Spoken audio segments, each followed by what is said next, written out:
চাঞ্চল্য মাথাভাঙায়। এসআইআর প্রক্রিয়ায় অংশ নিতে গিয়ে চূড়ান্ত অপমান, জুতোর মালা পরিয়ে ঘোরানো হলো এক বিজেপি কর্মীকে। ঘটনাস্থল মাথাভাঙা 1 ব্লকের পচাগড় গ্রাম পঞ্চায়েতের ছাটখাটের বাড়ি এলাকা। অভিযোগ, বিজেপির বিএলও 2কে ধরে মারধর করে জুতোর মালা পরায় তৃণমূল আশ্রিত দুষ্কৃতীরা।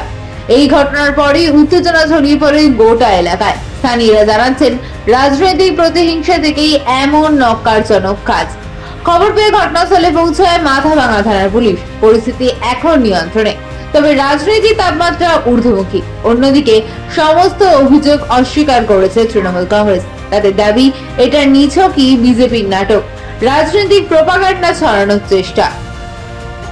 আমাকে এইরকম চট থাপ্পড় মারি দিল, মানে বিএলও কি এই কি জানি মনে হয়, তা নাহলে আমাকে একবারই তো দেখাই দিল, ধর্ম ঠাকুরের বাসায় আমরা ঢুকছি।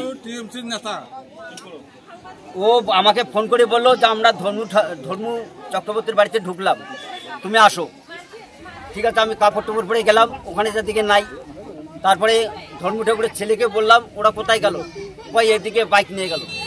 তারপরে আমি যখন ফোন করলাম তখন বলতেছে আমরা রশিয়া দেশের বাড়িতে ঢুকছি। তখন আমি রশিয়া দেশের বাড়িতে ঢুকলাম, ঢুকার পরে কাজ শুরু করে দিলাম।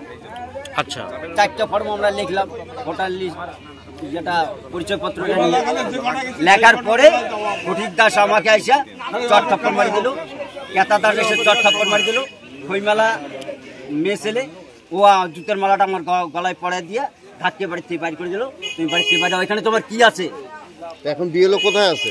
ও এখন জানি না কোথায় আছে, আমি তো মার খেয়ে চলে আসলাম। আর কি নাম? ওর নাম হলো নিশীথ বর্মন। নিশীথ বর্মন, রায় লেখায় নিশীথ রায়, মানে উনি টিএমসির নেতা। উনি সরকারি বিএলও? উনি সরকারি বিএলও। ওর বড় ভাই হলো ব্লক সভাপতি। এখানে তো সেরকম কিছু ঘটনাই ঘটে নেই। এটা বিজেপি নিজে নেতা হিসেবে হাইলাইট হওয়ার জন্য এটা কাজ করেছে, তাদের দলেরই এটা ষড়যন্ত্র। এটা তৃণমূলের এখানে কেউ জড়িত নেই, এখানে ওদের দলের কন্দলের থেকেই এটা হয়েছে। যে করেছে এই কাজটা নিজে হাইলাইট হওয়ার জন্যই করেছে, এ ধরনের কোনো খবর নাই যে কোনো গণ্ডগোল। ওনারা বলছেন তৃণমূলের লোকজন এই কাজ করেছে। না, তৃণমূলের এখানে কেউ না, ওরাই ওদের গোষ্ঠী কন্দলে হতে পারে।